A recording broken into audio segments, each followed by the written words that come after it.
जी सही बच्चे, आज जो आईपैक का टोटल तो जीओसी का लेक्चर नंबर 10 है, जीओसी का लेक्चर नंबर 10 और आईपैक का नेक्स्ट वीडियो है।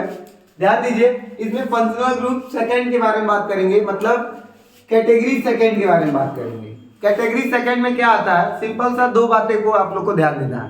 पहला कि टर्मिनेटिंग पोजीशन पे, टर्मिनेटिंग पोजीशन का मतलब ये होता है कि या तो फर्स्ट पोजीशन या तो लास्ट पोजीशन पे आपका फंक्शनल ग्रुप लगा होना चाहिए, या तो फर्स्ट पोजीशन पे या तो लास्ट पोजीशन पे क्या लगा होना चाहिए, फंक्शनल ग्रुप लगा होना चाहिए।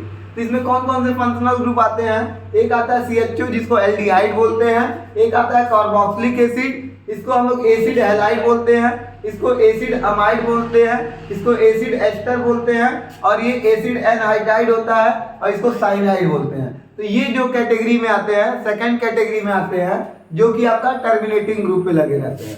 अब कुछ क्वेश्चन से हम लोग इसको समझते हैं। सिंपल सी बात है, रूल के बारे में आप लोग को बता दिया जाए। सबसे पहले हम लोग स्टार्टिंग कहाँ से करते हैं, स्टार्टिंग हम लोग यहीं से करते हैं। जैसे कि CHO फर्स्ट टर्मिनेटिंग पोजीशन पे ही लगेगा, तो हम लोग स्टार्टिंग CHO से ही करेंगे, उसको नंबर 1 देंगे। पहली बात तो ये कि सिलेक्शन रूल होना चाहिए। पहला number selection rule. Selection rule का मतलब ये होता है कि जहां से ये कार्बन स्टार्ट है, जहां से ये ग्रुप स्टार्ट है, उसी से नंबरिंग देंगे। और ये तो होना ही चाहिए। सेकंड पे लोवेस्ट लोकेंट रूल फॉलो करना चाहिए। लोवेस्ट लोकेंट रूल आप लोग को समझ में आना चाहिए कि जहां से कम नंबर पे आता है वो फॉलो करना चाहिए, ठीक है। और बाकी पुराना जितना भी रूल है वो उसको अप्लाई करेंगे, पुराने रूल को अप्लाई करेंगे। बातें क्लियर हो गई। अब बहुत सारे क्वेश्चन को हम लोग सामने देखते हैं, जो कि सबसे पहला क्वेश्चन है।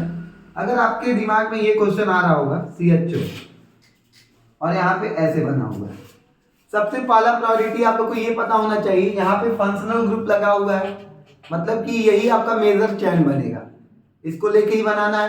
तो आप देखिए लॉन्गेस्ट चेन का चुनाव करना है सबसे पहले, पैरेंट चेन का चुनाव। तो अगर देखेंगे ये 1, ये 2, ये 3, ये 4, ये 5, ये 5 कार्बन आया। ऐसे भी देखेंगे तो चौथा पांचवा, ऐसे भी देखेंगे चौथा पांचवा, दोनों कंडीशन, हर कंडीशन को सेटिस्फाइड कर रहा है। तीसरे पे देखो क्या लगा हुआ है, एथिल लगा हुआ है। यहाँ पे भी तीसरे पे देखो एथिल लगा हुआ है, तो इसको बोलेंगे 3,3 डाई एथिल एथिल। और फिर देखिए 5 कार्बन है, तो सुनिए पेंटेन, पेंटेन तो होता है ई हटाइए, ई हटाएंगे और इसका फंक्शनल CHO का जो फंक्शनल ग्रुप होता है, आप सभी बच्चों को पता होना चाहिए, अल होता है। क्या होता है, अल। तो इसका पेंटेनल हो जाएगा। उम्मीद करते हैं ये समझ में आया होगा। CHO का जो फंक्शनल ग्रुप होता है वो क्या होता है, अल होता है। याद रखिएगा, CHO का जो फंक्शनल ग्रुप होता है वो अल होता है। फिर एक और क्वेश्चन की बात करें, इधर ही हम क्वेश्चन से ही हम लोग को डाउट क्लियर होगा। यहाँ पे CHO लगा हुआ है, यहाँ Cl लगा हुआ है, यहाँ Br लगा हुआ है। तो सबसे पहली बात तो आपको प्रायोरिटी देने आनी चाहिए, प्रायोरिटी देने आनी चाहिए। आपको पता है कि लॉन्गेस्ट चेन कौन बन रहा है, नंबरिंग कैसे देंगे, तो इसका नाम आप लोग को आना चाहिए। एक बार और बता देते हैं, 1, 2, 3, 4, 5। तो यहाँ पे अगर आप ध्यान देंगे तो इसका पहले तो ब्रोमो भी आया है, क्लोरो भी आया है, तो ब्रोमो भी पहले आता है, तो इसका नाम होगा 3 ब्रोमो 2 क्लोरो, और फिर 5 कार्बन है, तो यही होगा पेंटेनल। ये भी आप लोग को समझ में आना चाहिए। अभी ध्यान दीजिए, अभी खत्म नहीं हुआ है क्वेश्चन, अभी बहुत सारे क्वेश्चन और भी हैं आपके सामने। जैसे ये न्यू टाइप का क्वेश्चन है। न्यू टाइप का क्वेश्चन क्यों है, ध्यान दीजिए। CHO है यहाँ पे, अगर आप देख पा रहे होंगे, सभी बच्चे यहाँ तक देख पा रहे हैं, CHO है। अब अगर हम यहाँ पे क्या कर दें, यहाँ पे ऐसे डबल बॉन्ड बना दें, समझ में आया।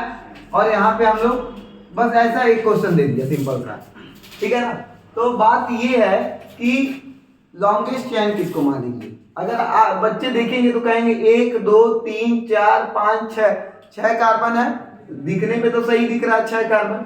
यहाँ देखो 1, 2, 3, 4, 5 ही कार्बन है, लेकिन आपको सही बताएं तो एक तो आपका फंक्शनल ग्रुप होता है, साथ साथ जहाँ पे डबल बॉन्ड आएगा, भले से वो छोटा ही रिंग होगा तो क्या होगा, उसको भी क्या करते हैं हम लोग रिंग में इन्वॉल्व कर लेते हैं लॉन्गेस्ट चेन में। तो आपको बताया जाए लॉन्गेस्ट चेन ये होगा। और हाँ, पहली पोजीशन पे डबल बॉन्ड है, पहले ही पोजीशन पे फंक्शनल ग्रुप है, तो याद रखना फंक्शनल ग्रुप की प्रायोरिटी डबल बॉन्ड से ज्यादा होती है। और सेकेंडरी आपको पता होना चाहिए लॉन्गेस्ट चेन किसको मानेंगे, तो लॉन्गेस्ट चेन 1 2 3 4 5। भले से यहाँ पे 6 कार्बन आ रहा है लेकिन हम मानेंगे इसको, ठीक है ना। अब थर्ड पे क्या लगा है, 1 2 3, तो थर्ड पे लगा है प्रोपिल। थर्ड पे क्या लगा है, प्रोपिल। फिर 5 कार्बन है तो पेंट और कौन से पोजीशन पे, 4 पोजीशन पे इन, ई हटाओगे और 1 पे अल। तो ये आपका नाम हो जाएगा इस कंपाउंड का। क्या आप सभी बच्चों को समझ में आ रहा है?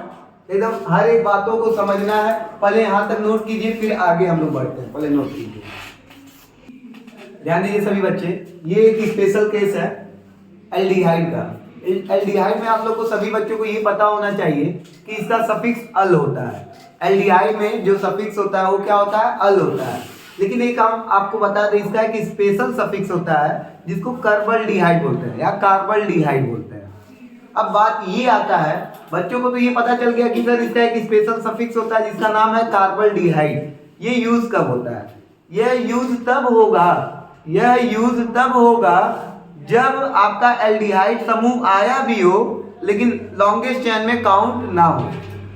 क्या बोलना है, आपका क्वेश्चन में एल्डिहाइड आया भी हो और लॉन्गेस्ट चेन में काउंट ना हो, तब हम लोग जो यूज करते हैं वो कार्बल्डिहाइड यूज करते हैं। जैसे क्वेश्चन में देखेंगे तो समझ में आएगा। सबसे पहला वाला तो सिंपल सा केस है कि सर यहाँ पे भी CHO है, यहाँ पे भी CHO है। तो अगर आप आईपैड की बात करेंगे तो यहाँ से स्टार्टिंग करेंगे, लॉन्गेस्ट चेन तो यहाँ से लेके यहाँ तक होगा। अगर आप देख पाएंगे क्योंकि 4 भले से है, यहाँ पे 5 है लेकिन आपको 4 वाला ही लेना है क्योंकि दोनों CHO आ जा रहा है। अब बात होता है नंबरिंग। इधर से काउंट करेंगे तो दूसरे पे एथिल आता है, इधर से काउंट करेंगे तो दूसरे पे मेथिल आता है। तो आपको E को पहले प्रायोरिटी देना है, तो नंबरिंग यहाँ से होगा 1 2 3 4, नंबरिंग देने आया होगा। इसका नाम दूसरे पे एथिल लगा है और तीसरे पे मेथिल लगा हुआ है। तो यहाँ पे तो दोनों CHO काउंट हो रहा है ना, तब तो सिंपल वाला पुराना वाला कहानी। तो 2 एथिल 3 मेथिल और फिर 4 कार्बन है, 4 कार्बन ब्यूटेन लगेगा। ब्यूटेन और कौन से पोजीशन पे, पहले और चौथे पे ब्यूटेन 1,4 डाई अल लगेगा। क्या बात समझ में आ गया, समझ में आ रहा है? तो ब्यूटेन 1,4 डाई अल। और एक और बात हम बताएंगे, ये ई हटेगा नहीं, ये ई हटेगा नहीं। अब पूछेंगे क्यों, क्योंकि अगर यहाँ और यहाँ पे देखा जाए तो डीप आ गया ना बीच में, तो यहाँ पे ई नहीं हटाएंगे। समझ में आ रहा है ना, क्योंकि यहाँ पे आपका क्या आ गया, डाई लग गया, तो 2 वॉवेल एक साथ नहीं आ रहा है, तो लगा सकते हैं, ठीक है ना। कभी कभी देखते होंगे आपको कॉपी में।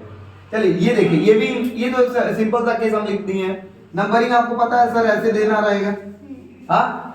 तो नंबरिंग कहाँ से देंगे आप लोग, यहाँ से 1 2 3 4, दूसरे पे क्या आया है 2 मेथिल और कितने कार्बन है 4, तो ब्यूटेनल। आप सभी बच्चों को आ रहा है। तो ये तो सिंपल केस हो गए आपके सामने डिस्कस। अब आते हैं बढ़िया केस पे। अब अगर आप यहाँ पे ध्यान देंगे, ये स्पेशल केस है, इसको स्पेशल केस कहेंगे। आप कैसे भी बताइए कि आपका तीनों एल्डिहाइड इन्वॉल्व हो जाएगा क्या, सोच के बताओ, तीनों एल्डिहाइड इन्वॉल्व होगा? कभी नहीं हो पाएगा। देखो ऐसे करोगे तो 2 ही हो पाएगा, ऐसे करोगे तो 2 ही हो पाएगा।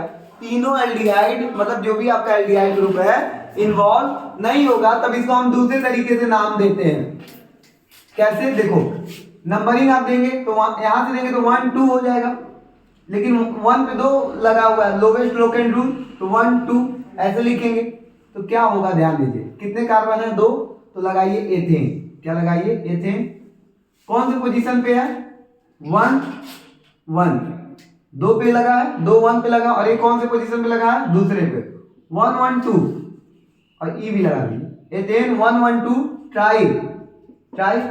अब एल्डिहाइड का ना अल नहीं लगेगा, अब यहाँ पे लगेगा ट्राई कार्बल्डिहाइड। इनको कैसे रिप्रेजेंट करेंगे, कार्बल्डिहाइड से, कार्बल्डिहाइड से। अब क्वेश्चन दिमाग में आएगा सर इसको कार्बल्डिहाइड क्यों बोला गया, क्योंकि इसका जो CHO है मेन फंक्शनल ग्रुप है वो आपका क्या हुआ है, रिंग में इन्वॉल्व, पेरेंट चेन में इन्वॉल्व नहीं हुआ है, इसलिए अब इसका नाम क्या होता है, कार्बल्डिहाइड होता है। समझ में आ रहा है? जब एल्डिहाइड मेजर चेन में काउंट नहीं होगा तब तक उसका नाम हम लोग क्या देंगे, स्पेशल नाम देंगे, स्पेशल सफिक्स यूज करेंगे कार्बल्डिहाइड। जैसे एक केस और है, इसमें भी देखिए, अगर आप खुद सोचिए क्या ये तीनों CHO इन्वॉल्व हो सकता है? नहीं, तो मतलब आपको पता होना चाहिए ये एक स्पेशल केस है और यहाँ पे क्या यूज होता है? कार्बल्डिहाइड यूज होता है। कैसे देखेंगे? यहाँ से ऐसे आप लोग ले लेंगे, मेजर चेन अब यही बनेगा, क्योंकि आप कोई भी चारा मतलब कैसे भी करिए आपका ये आएगा नहीं, तीनों नहीं आएगा। और जबकि आपको तीनों लेना है और तीनों नहीं आएगा तो हटा दीजिए, फिर नॉर्मल और स्पेशल केस लगाइए। तो यहाँ पे नंबरिंग कहाँ से देंगे? 1 2 3, तो 3 कार्बन है तो क्या होगा? प्रोपेन। प्रोपेन कौन से पोजीशन पे? 1 2 3, कौन सा? 1 2 3, फिर ट्राई, फिर कार्बल्डिहाइड। कार्बल्डिहाइड। उम्मीद करते हैं ये लाइन समझ में आ रहा होगा आप लोग को। अब इसमें ये तो सिंपल सा केस है क्योंकि इसमें दोनों आ जा रहा है, दोनों CHO आ जा रहा है। देखिए आपको दोनों CHO आ जा रहा है। नंबरिंग कहाँ से देंगे? दूसरे पे ही आपका मेथिल लग गया है, यहाँ पे भी दूसरे मेथिल, तो कहीं से दीजिए, कोई मतलब नहीं है। तो अच्छा 1 2 3 तीसरे पे आ रहा है, तो यहाँ दूसरे पे आ रहा है, इसका नाम होगा 2 मेथिल। ये तो सिंपल सा केस है, 4 कार्बन है तो क्या होगा? ब्यूटेन। ब्यूटेन 1,4, समझ में आ रहा ना? डाई होगा। उम्मीद करते हैं आपको ये स्पेशल केस समझ में आया होगा। मेन मेरा जो टारगेट है स्पेशल केस समझाना टारगेट था। बच्चे यहाँ पे कंफ्यूज होते हैं और नॉर्मल केस तो आप लोग को समझा ही दिया गया। उम्मीद करते हैं आप सभी बच्चों को समझ में आया होगा। नोट कीजिए, ध्यान दीजिएगा सभी बच्चे, ये 3 अलग अलग केस है, इसको भी आप लोग डिस्कस कर लेंगे। क्या अगर आप लोग देखेंगे साइक्लोहेक्सेन के केस में CHO इन्वॉल्व है? नहीं, तो यहाँ पे अल ना लग के क्या होगा? स्पेशल सफिक्स लगेगा। तो यहाँ पे अगर नाम दिया जाए तो इसका नाम होता है साइक्लोहेक्सेन। हाँ, तो क्या होगा इसका नाम? तो साइक्लो और कार्बल्डिहाइड। क्या आप सभी बच्चों को समझ में आ रहा है? साइक्लोहेक्सेन कार्बल्डिहाइड। क्या आप सभी बच्चों को समझ में आ रहा है? ई लगेगा, सॉरी ई लगेगा, साइक्लोहेक्सेन कार्बल्डिहाइड। क्यों यहाँ पे साइक्लोहेक्सेन कार्बल्डिहाइड लगा है? इसका एक रूल है। बात ये है कि मेन चेन में CHO इन्वॉल्व नहीं हुआ है। जब CHO नहीं इन्वॉल्व होता है तो इसको क्या नाम देते हैं? कार्बल्डिहाइड नाम देते हैं। अब इसी तरह इसमें भी आपका कौन से पोजीशन पे? 1 2 3, तो इसका भी नाम साइक्लोहेक्सेन ही होगा। Cyclohexane 1 3 di carbaldehyde. एक तो ये होगा। लेकिन अगर हम बात करें इस क्वेश्चन में, ये तो जब डायरेक्टली अटैच होता है CHO तब तो हो गया, लेकिन जब इसमें बात करेंगे, इस केस में बात करेंगे, तो इसको हम लोग मेजर चेन मानेंगे। क्या मेरी बात समझ में आ रही? जब साइक्लोहेक्सेन से CHO डायरेक्ट अटैच होगा तब तो आप कार्बल्डिहाइड वाला केस यूज करेंगे। लेकिन अगर साइक्लोहेक्सेन से एक कार्बन जुड़ा हो फिर CHO जुड़ा हो तो इसको हम लोग मेजर चेन मानेंगे। तो अगर देखेंगे नंबरिंग यहां से देंगे 1 2, सेकंड पे क्या लगा है? साइक्लो, अब हेक्सिल, क्योंकि अब ये सब्स्टिट्यूएंट है, समझ में आ रहा है? तो इसको देंगे 2 साइक्लोहेक्सिल और 2 कार्बन है तो एथेनॉल, नॉर्मल सफिक्स यूज करेंगे। क्या दोनों में अंतर समझ में आ रहा है? तीनों में अंतर। अगर साइक्लोहेक्सेन से डायरेक्टली अटैच होगा तो कार्बल्डिहाइड, और अगर एक कार्बन लग के दूसरा कार्बन लगा हुआ है तो इसको हम लोग क्या यूज करेंगे? हम लोग साइक्लोहेक्सिल यूज करेंगे। तो ये एल्डिहाइड का आपका सिंपल सा केस खत्म होता है। अब इसके बाद हम लोग बढ़ेंगे कार्बोक्सिलिक एसिड के ऊपर। तो यहाँ तक नोट कीजिए, फिर आगे बढ़ते हैं।